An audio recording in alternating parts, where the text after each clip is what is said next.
하나님이 주시는 말씀은 요한계시록 4장 말씀입니다. 계시록 4장 1절에서 11절까지의 말씀입니다. 아시아에 있는 7교회에 전할 편지 2장 3장 말씀이죠. 이어서 오늘 본격적으로 이제 계시와 예언의 말씀을 요한이 전달하고 있습니다. 자, 첫 번째로 주님이 말씀하십니다. 이 요한계시록은 누가 이끌어가요? 말씀하시는 바로 그분이 이끌어가고 있어요. 자, 계시록에서 성경 다른 곳에서도 마찬가지지만 말씀하시는 분, 누가 말씀하느냐? 예수님께서 말씀하시는 분으로 등장하고 있습니다. 자, 우리가 지금 오늘 4장 읽었습니다만 1장에 벌써 보면 1장 10절에 요한은 성령에게 감동되어 나팔 소리 같은 큰 음성을 들었다. 그렇게 되어 있습니다. 그리고 그 들은 음성들에 대해서 지금 계속 쓰고 있는 거예요. 나팔 소리 같은 큰 음성. 그 음성이 그래서 누군가 이 소리의 출처가 무엇인가 하고 보려고 이렇게 몸을 돌렸어요. 그랬더니 예수님이 계셨어요. 그게 1장 후반부의 얘기예요. 자, 예수님의 모습이 그래서 어떠하다. 눈은 그렇게 해가지고 온 몸을 이렇게 쭉 묘사하죠. 그리고 2장 3장 이어서 7교회에 편지할 그런 말씀의 내용이 들리는 거죠. 예수님입니다. 왜 그러냐면 각 교회에 말씀하는 분이 누구다라고 각 교회에 대한 말씀 맨 앞에 예수님에 대한 각각의 묘사들이 있어요. 자, 각각 다른 예수님의 독특한 표현들로 예수님을 그렇게 묘사하고 있는데 공통된 것 한 가지가 있습니다. 7교회에 똑같이 말씀하시는 그분이 바로 예수님이다라고 하는 거죠. 예수님이 말씀하신다는 것입니다. 자, 그리고 나서 오늘 이 4장 말씀, 이 일 후에 하늘에 열린 문이 보이고 또 음성이 들리는 겁니다. 자, 1절 말씀 같이 한번 다시 읽어보죠. 1절. 이 일 후에 내가 보니 하늘에 열린 문이 있는데 내가 들은 바 처음에 내게 말하던 나팔 소리 같은 그 음성이 이르되 이리로 올라오라. 이후에 마땅히 일어날 일들을 내가 내게 보이리라 하시더라. 다시 나팔 소리 같은 그 음성, 1장에서 들렸던 처음 그 음성이 다시 들리는데 딱 그때 돌아보니까 누구였다고요? 예수님. 바로 그 음성이 다시 들렸다는 거죠. 자, 그래서 성령에 감동되어서 이후에 마땅히 일어날 일들이 무엇인지 듣게 돼요. 자, 이후에 일어날 일들 뭡니까? 오늘 4장 5장에서는 하늘 궁전에서의 예배 모습이 나오고요. 그 다음에 6장부터는 이제 심판들이 반복해서 나옵니다. 7가지 심판이 나오죠. 7 봉인, 그 다음에 7 나팔, 7 대접. 심판이 7번 되는데 그것이 세 사이클을 반복해요. 그리고 그 사이사이에 마치 책에 책갈피를 탁 꽂아놓은 것처럼 뭐가 들어가 있냐면 하나님의 승리의 영적 싸움이 사파처럼 끼어 있습니다. 그런데 이 모든 것에 대하여 말씀하는 분이 누구시라고요? 예수님이에요. 예수님. 계시록은 우리가 요한계시록 이렇게 얘기하지만 요한이 이끌어가는 것이 아닙니다. 결코. 예수님이 주인이십니다. 요한의 창작물이 아니에요. 요한이 듣고 본 것을 전할 뿐입니다. 그것이 요한의 사명이에요. 요한이 자기 말을 했습니까? 아니죠. 안 본 것을 말하고 듣지도 않았는데 지어 말했어요? 아닙니다.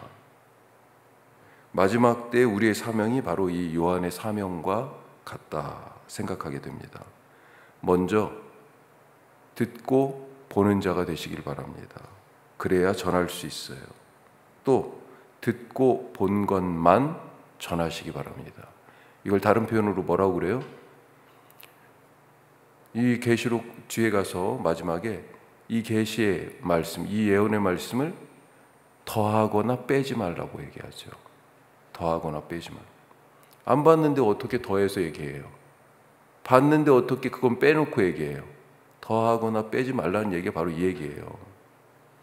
요한을 감동시켜서 성령으로 듣고 보게 하신 하나님께서 우리를 감동시키셔서 우리의 눈과 귀를 여시고 그 말씀대로 증언하고 또 말씀대로 살아갈 수 있도록 해주시기를 간절히 바랍니다.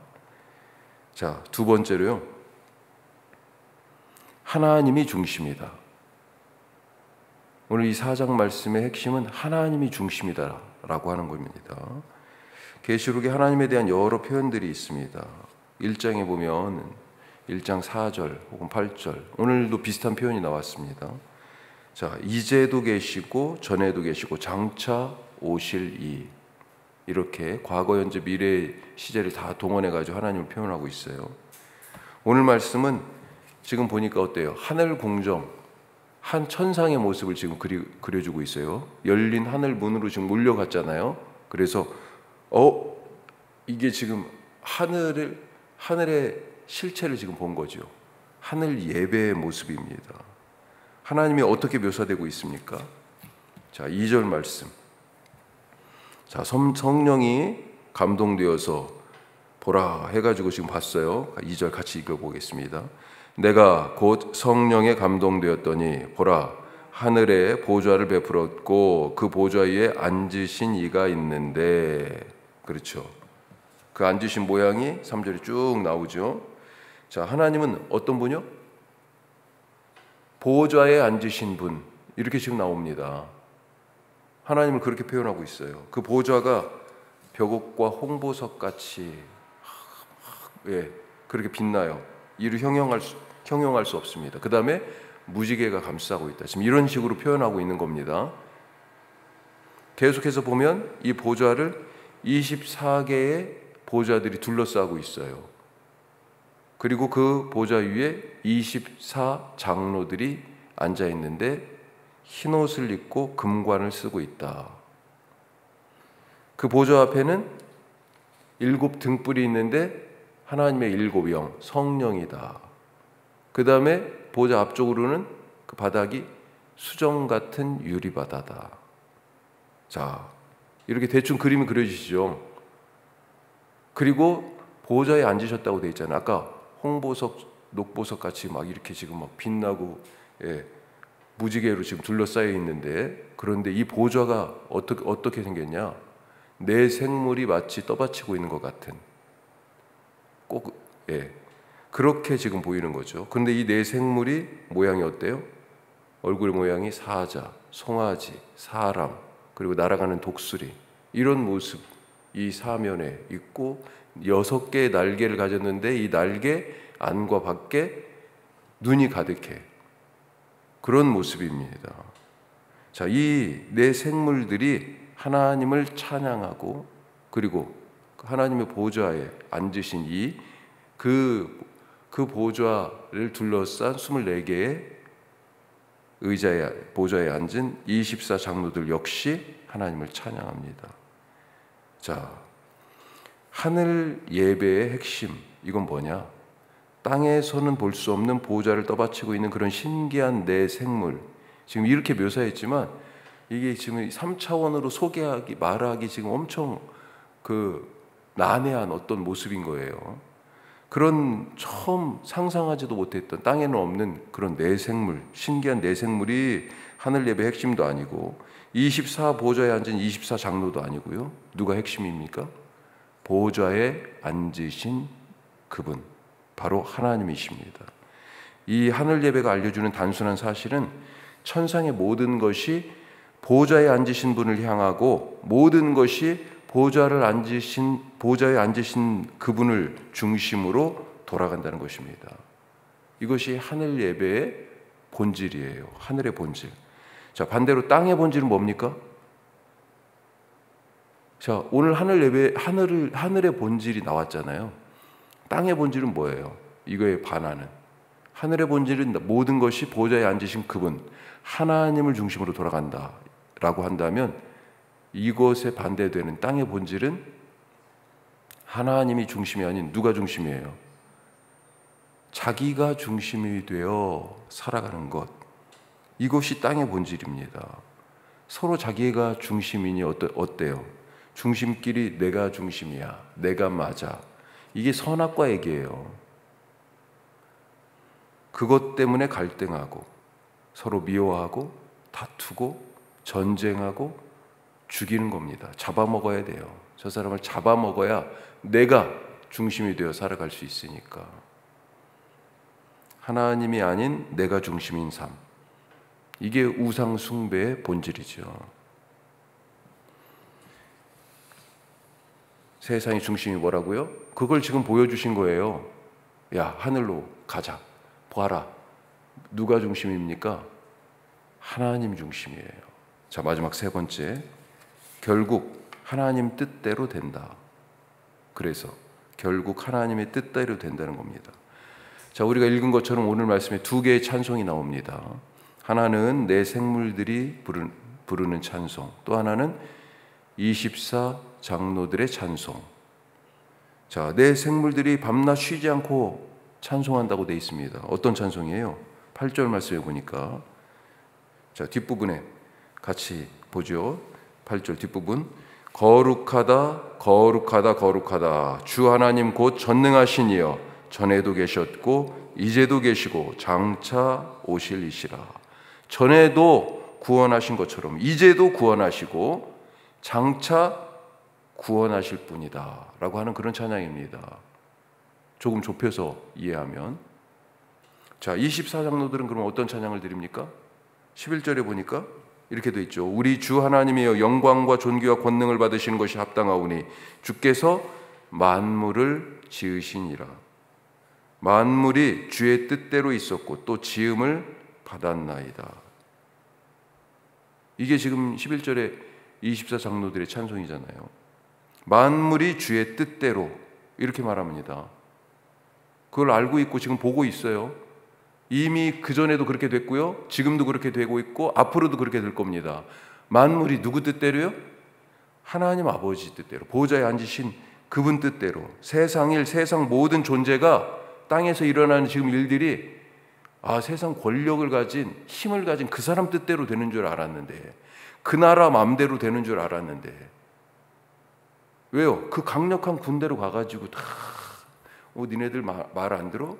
그 나라 땅을, 그 나라 사람들을 그렇게 완전히 약탈하고 포로로 잡아다 쓰고 그 사람들 마음대로인 줄 알았는데 결국은 하나님 뜻대로더라 라고 하는 것을 지금 보여주고 있는 겁니다. 이 말씀이 지금 이 편지를 받아든 아시아의 7교회, 그 사람들에게, 그분들에게는 얼마나 큰 힘과 위로가 됐겠습니까?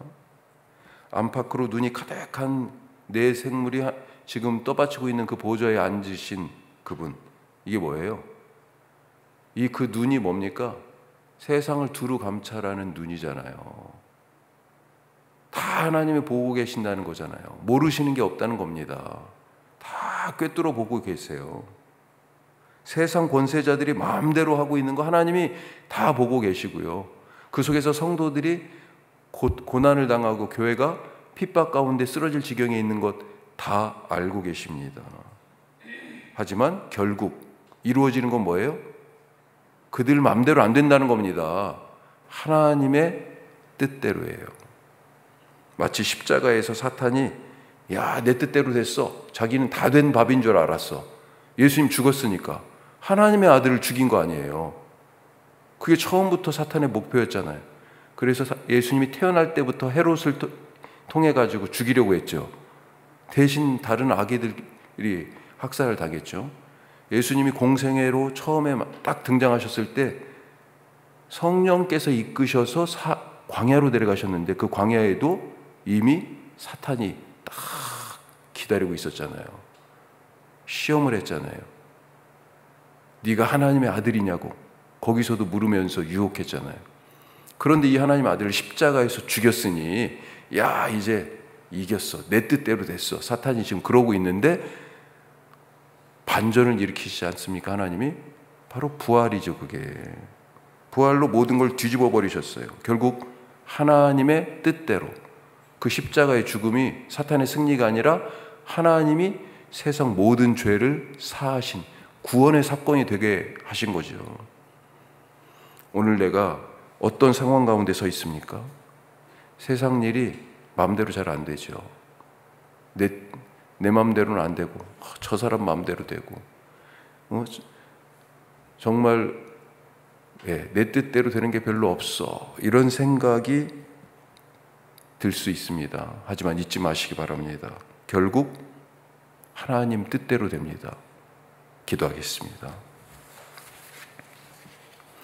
나에게 가장 좋은 것을 나와 우리 가족을 위하여서, 우리 교회를 위하여서, 이 나라를 위하여서 하나님 갖고 계신 뜻이 있습니다. 가장 좋은 계획이 있어요. 아브라함이 이삭을 데리고 모리아 산에 올라가서 죽일 수밖에 없었잖아요. 그게 지금 정해진 운명이었어요. 하지만 하나님께서 그 말씀 가운데 있는 아브라함에게, 순종한 아브라함에게 더 좋은 뜻을 보여주셨어요. 우리가 오늘 그런 마음으로 살아갈 수 있기를 간절히 바랍니다. 또 한 가지, 주님이 말씀하십니다. 요한계시록 이끌어가는 분은 예수님이에요. 또 하늘 궁전의 모습이 있었죠. 어떤 것입니까? 하나님이 보좌에 앉으셨어요. 하나님이 중심이십니다. 우리가 그런 모습으로 살아가게 하여 주시옵소서. 우리 기도하시고, 오늘 선교 동역지를 위해서 기도하시고, 그리고 저녁에 수요 말씀마다 오늘은 우리 행복한 숲교회와 함께 예배합니다. 위해서 같이 함께하고 또 기도하실 수 있길 바랍니다. 기도하겠습니다.